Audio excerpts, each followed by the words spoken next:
Leo tunazungumzia uwekaji wa mbolea wakati unapanda mbegu moja kwa moja shambani.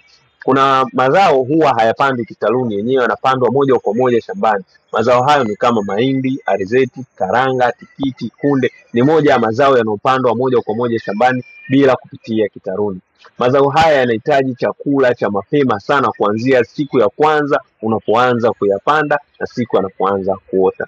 Unapoweka mbolea ya kupandia wakati wa kupanda mbegu, unaupa mmea nguvu ya kuanza maisha kwa afya iliyo bora.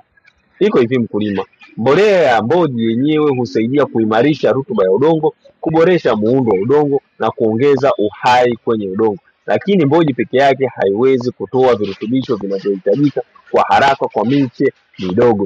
Mbolea inayohitajika ni mbolea yenye phosphorus. Phosphorus ni muhimu sana kwa ukuaji wa mizizi ya mwanzoni, kwani huimarisha mizizi, huongeza kasi ya ukuaji na huwezesha mmea kunyonya virutubisho mapema.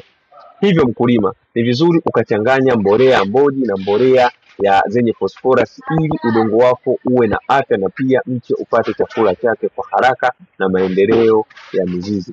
Pia unaweza kurudia mbolea yenye phosphorus wiki moja baada ya kuota, ambapo husaidia mizizi iendelee kusambaa na kula chakula vizuri.